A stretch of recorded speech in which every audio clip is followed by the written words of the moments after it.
So hey guys, welcome back to another breakdown video of followed star. और आज के second half में तुम्हें बहुत ज्यादा मजा आने वाला है। वो क्यों, ये तो तुम्हें वीडियो को एंड तक ही पता चलेगा। चलो फिर वीडियो को शुरू करते हैं। बट इससे पहले गाइस थोड़ा सा रिकैप हो जाए, फॉलोड स्टार है, मिस नहीं कर सकते। सो गाइस फॉलोड स्टार के फर्स्ट हाफ में हमने देखा था जहाँ पे अपना लू फेंग, जो कि यहाँ पे जो क्लियर आई मास्टर है ना, इसकी क्या बुरी तरीके से बैंड बजाता है। जिसके बाद इतने सारे पंगों के बाद फाइनली लू फेंग को जो 5 केओस मास्टर का जो सीक्रेट चैम्बर है वो मिल जाता है। और इसके अंदर जाकर उसे पता चलता है कि 5 केओस मास्टर थी ना, उससे पहले सीक्रेट चैम्बर के काफी सारे ओनर्स रहे हैं और इन्होंने ना अपनी कोई लेगेसी यानी कि किसी मैसेज को या फिर किसी आर्ट को, किसी ट्रेजर को यहाँ पर जो फ्यूचर के ओनर्स है उनके लिए छोड़ के रखा है। अब इस दौरान उसे 5 केओस मास्टर का भी एक मैसेज मिलता है और उसने एक डिवाइन आर्ट को भी यहाँ अपने पीछे छोड़ा था। अब लू फेंग जब यहाँ पर ये जो एंशिएंट टेक्स्ट थे ना, इन सभी को चेक करता है तो फाइनली उसे एक ऐसा एग्जैक्ट लोकेशन मिल जाता है जहाँ पर उसे यूनिवर्स ओशन के ये जो 3 सबसे खतरनाक एरिया है ना, इवन की जो सबसे डेप्थ वाला एरिया है जैसे कि आज तक पूरी तरीके से डिस्कवर नहीं किया गया है, उसका एग्जैक्ट और इतना एक्यूरेट और इतना बड़ा वाला मैप मिलता है कि वो खुद देख के हैरान था। वो समझ चुका था कि उसके हाथ में भाई कोई ट्रेजर नहीं बल्कि ट्रेजर से भी ज्यादा कीमती एक बहुत बड़ा जैकपॉट उसके हाथ में लगा है। और बस यही से हमारे आज के ब्रेकडाउन वीडियो की शुरुआत होती है, जहाँ पे लू फेंग 3 डेंजरस लैंड का ये जो कंप्लीट मैप देखता है ना, जिसे कि 900 ओनर्स ने साथ मिलके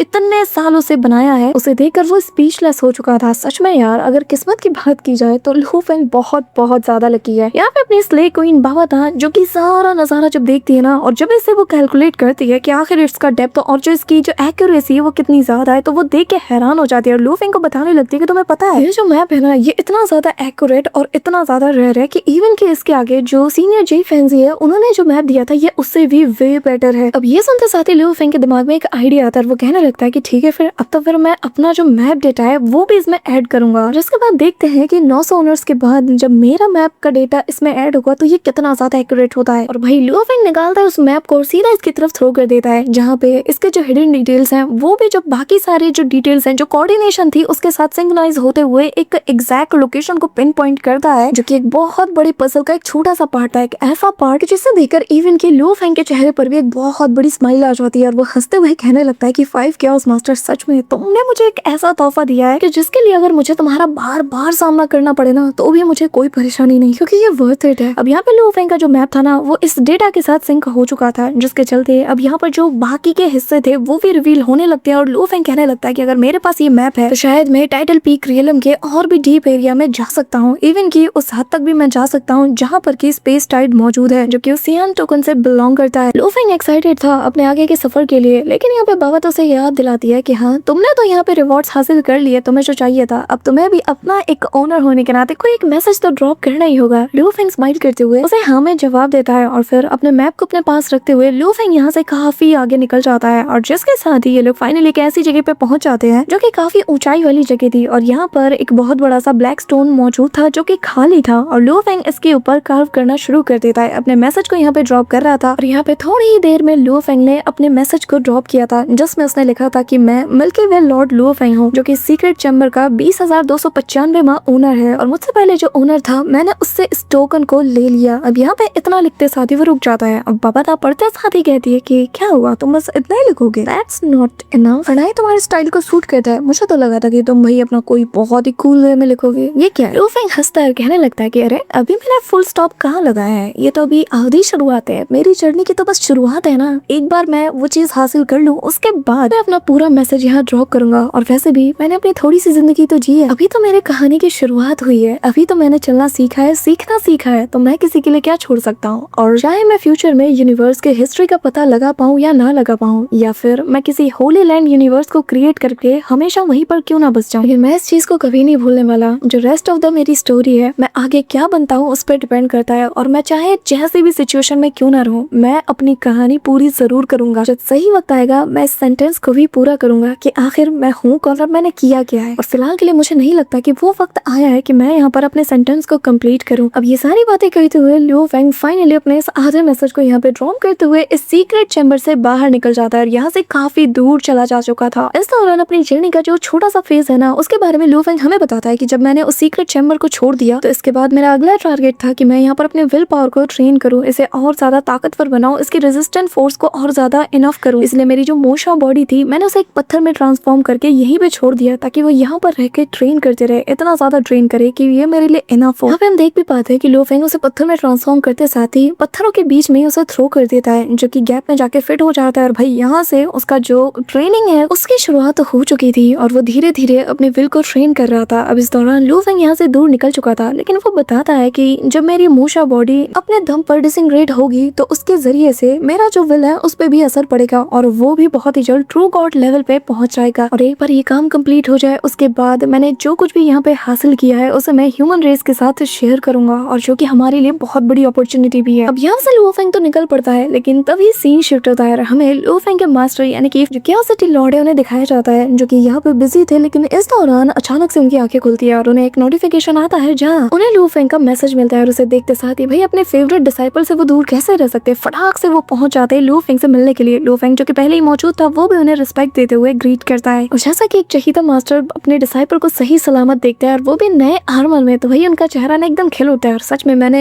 केओस सिटी लॉर्ड को ना बहुत कम स्माइल करते हुए देखा है। हाँ, थोड़े स्कैरी टाइप के लगते हैं, लेकिन मतलब सही है। यहाँ पे लू फेंग को सही सलामत और न्यू आर्मर के साथ देखते हैं ना, तो वो अपने सिर का हाँ में नोट करते हैं, क्योंकि उन्हें समझ आ चुका था कि आखिर इसने क्या हासिल किया और किससे हासिल किया है। तभी यहाँ पे लू फेंग भी स्माइल करते हुए बताने लगते हैं कि मेरे पास एक बहुत अच्छी खबर है मास्टर। अब ये कहते हुए जो उसका स्टोरेज स्पेस था ना, लू फेंग बहुत ही एक्साइटमेंट के साथ ऐसे ओपन कर देता है और एक नहीं, दो नहीं, तीन नहीं, चार मैप बाहर आते हैं, जो कि केओस सिटी लॉर्ड के आसपास चक्कर काटने लगते हैं। और जैसे ही वो उस मैप को देखते हैं भाई इनकी आंखें ऐसे ना हैरानी के साथ जैसे बाहर आने लगती है। इस कदर वो शॉक्ड हो जाते हैं। इवन की जो डिटेलिंग वो देखते हैं वो कहने लगते हैं कि ये तो 3 डेंजरस लैंड का वो सीक्रेट मैप है, जैसे कि आज तक कोई भी नहीं ढूंढ पाया। यहाँ पे वो अपनी बात को कंप्लीट ही नहीं कर पाते कि इससे पहले जब वो डिटेलिंग पे गौर करते हैं तो भाई उनकी बोलती बंद हो जाती है। वो कहने लगते हैं कि ये तो बहुत ज्यादा डिटेल्ड है। तभी यहाँ पे उनमें से एक मैप पे उनकी नजर जाती है, जैसे वो टच करते हुए कहने लगते हैं कि इवन की इसके आगे 2 होली लैंड्स का जो मैप है ना, वो भी इसके आगे कुछ भी नहीं है, ये कई गुना ज्यादा बेटर है। यकीन नहीं हो रहा कि मैं सच में इसे देख रहा हूँ अपनी नजरों के सामने। अब ये कहते साथ ही केओस सिटी लॉर्ड ना काफी देर तक उसे निहारते रहते हैं, जिसके बाद फाइनली लू फेंग इन्हें अपने पास रख लेता है। अब यहाँ पे उसका बस दिखाना ही इनफ था, ये साबित करने के लिए वो ह्यूमन रेस के लिए कितना ज्यादा इंपॉर्टेंट है। तभी केओस सिटी लॉर्ड उसके पास जाते हैं, उसको शाबाशी देते हुए उसके कंधे पर हाथ रखते हैं, कहने लगते हैं कि लू फेंग सच में आज मुझे ये कहते हुए काफी ज्यादा प्राउड फील हो रहा है कि ह्यूमन रेस बहुत ज्यादा ब्लेस्ड है कि उसके पास तुम्हारे जैसा कोई है। तुम्हारा होना ही हमारे लिए एक बहुत बड़ी ब्लेसिंग है। यहाँ पे लू फेंग जब ये बातें सुनता है ना अपने मास्टर के मुंह से, उसे भी काफी प्राउड होता है खुद पे। इसी के साथ वो यहाँ से चला जाता है, लेकिन उसके जाने के बाद उसके मास्टर मन में कहने लगते हैं कि सच में तुम उस चैप्टर की शुरुआत करने वाले हो जैसे कि आगे चलकर फ्यूचर में ह्यूमन रेस का गोल्डन एरा कहा जाएगा। अब यहाँ पे लू फेंग निकल पड़ता है अपने ब्लड पैलेस के साथ और यहाँ से काफी दूरी वो तय कर चुका था। और इस दौरान रास्ते में वो अपनी स्पीड डबल कर लेता है और कहने लगता है कि चलो चल के देखा जाए कि आखिर यूनिवर्स बोर्ड के डीप में क्या है, जरा सा एक्सप्लोर किया जाए। यहाँ पे ये लोग काफी वक्त तक फ्लाई करते रहते हैं, चलते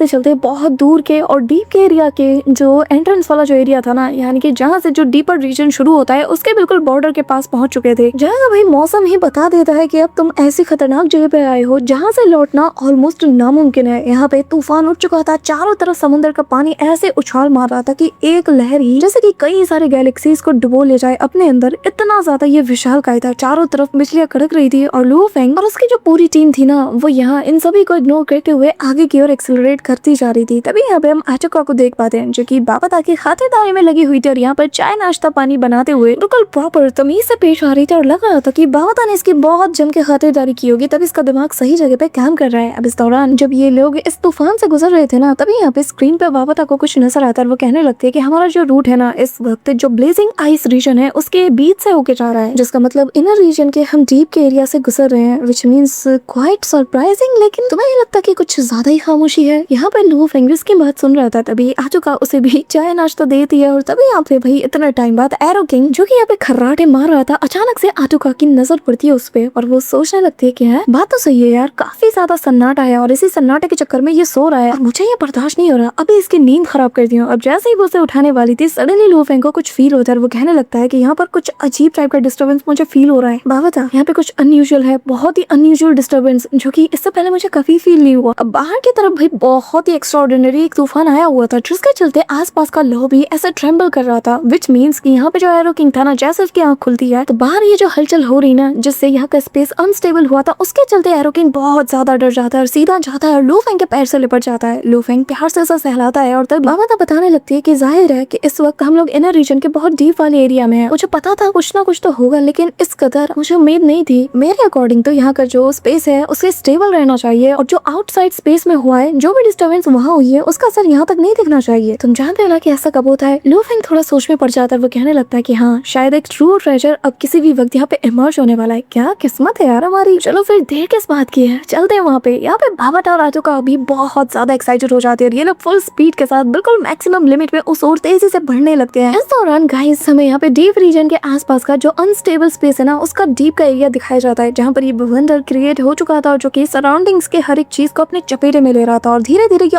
और ज्यादा एक्सपैंड होता जा रहा है। लेकिन लू फेंग को अगर ये चीज पहले फील हुई है तो इसके पीछे जो बाकी के सुपर बीइंग्स है ना वो लोग तो इसे और पहले भी फील कर चुके थे, क्योंकि जो वेव्स क्रिएट हो रही थी वो बाहर लोगों को अपनी ओर अट्रैक्ट करती है, जिनमें काफी बड़े बड़े लोग थे। इवन के डिवाइन आई रेस के भी काफी मास्टर्स थे, जिनमें एक सॉर्सरर भी शामिल थी जो कि असल में एक स्पिरिट मास्टर है डिवाइन आई रेस की। और उसे जब इसका पता चलता है तो भाई वो बहुत ज्यादा एक्साइटेड हो जाती है। अब गाइस डिवाइन आई रेस के लोग ना लू फेंग के लिए काफी ज्यादा मतलब लकी चार्म की तरह साबित हुए हैं। जब जब सामना हुआ इनमें से किसी एक कभी लू फेंग को कोई बड़ा ट्रेजर हाथ लगाए। अब देखने वाली बात होती है कि सॉर्सरर स्पिरिट मास्टर अपने लिए कौन सा फॉर्च्यून लेके आती है लू फेंग के लिए। यहाँ पे जब उसे वो डिस्टर्बेंस फील होती है तो वो भी अब उस जगह को पिन पॉइंट करते हुए उसकी ओर बढ़ने के लिए तैयार थी। वहीं दूसरी तरफ उसके साथ ही मौजूद जो शैडो डस्ट मास्टर है जो कि डिवाइन आई रेस का एक मास्टर है वो भी इसके लिए तैयार था। और ये दोनों कपल्स थे और यहाँ पे कपल डांस करते हुए ये सारे डिस्कशन कर रहे थे। अब जो शैडो डस्ट मास्टर था ना वो कहने लगता है कि क्या बात है, लगता है कि हमारी जोड़ी फिर से धमाल मचाने वाली है और वो बहुत ही जल्द इमर्ज होगा जैसे कि हम दोनों ही हासिल करेंगे। देखते हैं कि हमारे रास्ते में कौन आता है, जो भी आएगा उसे मौत के घाट उतार देंगे, क्योंकि आज से पहले जितने भी ट्रेजर्स इमर्ज हुए हैं उसे हमने ही हासिल किया है। अब ये कहते साथ ही ये दोनों भी बहुत ज्यादा एक्साइटेड थे। इस दौरान सीन शिफ्ट होता है और यहाँ पर काफी डार्कनेस वाली एरिया में काफी सारे स्केलेटन्स के बीच में हम एक बंदे को बैठा हुआ देख पाते हैं जो कि असल में जिटरी सी मास्टर है और ये स्केलेटन रेस से बिलोंग करता है। और ये जो स्केलेटन रेस है ना ये काफी कमाल की है और नॉवल में तो इसके बारे में काफी कुछ बताया गया है। तो अगर तुम में से किसी ने नॉवल में इनके बारे में पढ़ा है तो कमेंट में जरूर बताना। अब इस दौरान इसे भी ये जो डिस्टर्बेंस है ये फील हो चुका था और इस बार का जो डिस्टर्बेंस था वो इतना ज्यादा खतरनाक है कि इससे पहले कभी भी ऐसे किसी ट्रेजर की अपॉर्चुनिटी किसी को भी नसीब नहीं हुई, क्योंकि ये 1 in a million years वाला चांस है। इससे पहले जितने भी ट्रेजर्स अपीयर हुए हैं वो ठीक थे, लेकिन ये कुछ ज्यादा ही एक्स्ट्राऑर्डिनरी है। और यहाँ वो भी इसके बारे में बात करते हुए कहता है कि मुझे लगा नहीं था कि मेरी अपनी इस लाइफ स्पैन में मुझे कभी ऐसा ट्रेजर नसीब होगा, लेकिन अगर वाकई में ये ऐसी अपॉर्चुनिटी है जो कि 1 in a million year होने वाली है तो फिर हम किसी और को इसके ऊपर हाथ साफ करने नहीं दे सकते, यहाँ तक कि हम किसी को इसके आस पास तक भटकने नहीं दे सकते। अब ये तो रही स्केलेटन रेस की बात है, लेकिन यहाँ पे बाकी सारे रेसेस के लोग भी इसके ऊपर अपनी पैनी निगाहें बनाए हुए थे। इवन की इतने सालों से सो रही जो लियो जियो मास्टर है जो कि अपने एंसेस्टर गॉड सेक्ट से बिलोंग करती है, जो कि ऐसे किसी 1 in a million years वाले चांस के लिए, ऐसे रेयर अपॉर्चुनिटीज के लिए यहाँ पे छिप के डीप स्लीप में मौजूद थी। अचानक से जब उसे ये डिस्टर्बेंस फील होता है, ये फ्लक्चुएशन जब वो फील करती है तो उसके भी रोम रोम कांप उठता है और बिना किसी देर के अपने हाथ पैरों को थोड़ा सा फ्लेक्सिबल करते हुए फुल स्पीड के साथ उस ओर बढ़ती है और कहने लगती है कि फाइनली अब ये इंतजार खत्म हुआ। अब यहाँ पे बाकी सारे लोग भी फुल स्पीड के साथ उसी ओर बढ़ रहे थे, जिनमें अपना लू फेंग भी था जो कि इसी ब्लड पैलेस के अंदर मौजूद है। लेकिन सडनली जैसे यहाँ पे आसपास का स्पेस कम्प्लीटली फ्रीज हो जाता है। यहाँ पे लू फेंग जो कि स्टार टावर की मदद से पैलेस के साथ उड़ रहा था ना, अचानक से वो भी फ्रीज हो जाता है। सभी लोग आगे गिर पड़ते हैं सिवाय लू फेंग। वो कहने लगता है कि कैसे उसने आखिर स्टार टावर को कैसे फ्रीज किया। जी यहाँ पे लू फेंग ने पहले ही उस दुश्मन को भांप लिया था, बस उसने यहाँ पर किसी को बताया नहीं, क्योंकि यहाँ जो डियरबर्ग मास्टर है जो कि पर्पल मून होली लैंड से बिलोंग करते हैं वो आ चुका था। और वो आते साथ ही लू फेंग को देखकर कहने लगता है कि क्या ये मिल्की वे लॉर्ड लू फेंग है? अरे हाँ तुम तो वही हो, क्या बात है, इतनी सेंचुरी बाद फाइनली तुमसे मुलाकात हो ही गई। तुम्हारे चोचे हमारे रेस में बहुत होते हैं। अब यहाँ पे डियरबर्ग मास्टर को देखते साथ ही बाबा तो खुद को संभालती और कहने लगती है ये तो पर्पल मून होली लैंड से बिलोंग करता है ना एक और बंदा। लू फेंग बात सुन रहे हो, थोड़ा केयरफुल रहना, क्योंकि ये टायर 6 यूनिवर्स मास्टर में से एक है और बहुत खतरनाक है, समझ रहे हो ना। पंगे नहीं लेना है हमें यहाँ से निकलना है। लेकिन लू फेंग तो भाई एक टक उसकी ओर देख रहा था और दूसरे कान से बाबा की बात सुनते हुए उसकी तरफ देखता है, जैसे कि वो अपने मन में कह रहा हो कि वो सब तो ठीक है, इसका क्या करना है ये मैं डिसाइड करूंगा। यार बाबा तभी ना लू फेंग ये फेस देखकर समझ जाते हैं कि इसको समझाना बेकार है, ये अपनी मनमानी करता है। तभी तो उसे ना वो उसके बारे में थोड़ा डिटेल में बताने लगती है कि शायद तुम्हें पता नहीं है कि ये जिसको तुम ऐसे घूर रहे हो और मुझे अच्छे से समझ आ रहा है कि तुम्हारे दिमाग में क्या चल रहा है, तो तुम्हारी जानकारी के लिए बता दूं कि ये बंदा purple moon Holi land universe के अंदर जो स्ट्रॉन्गेस्ट बीइंग है उनमें से एक माना जाता है। ये सुनकर लू फेंग के भी होश उड़ चुके थे। वो कहने लगता है कि क्या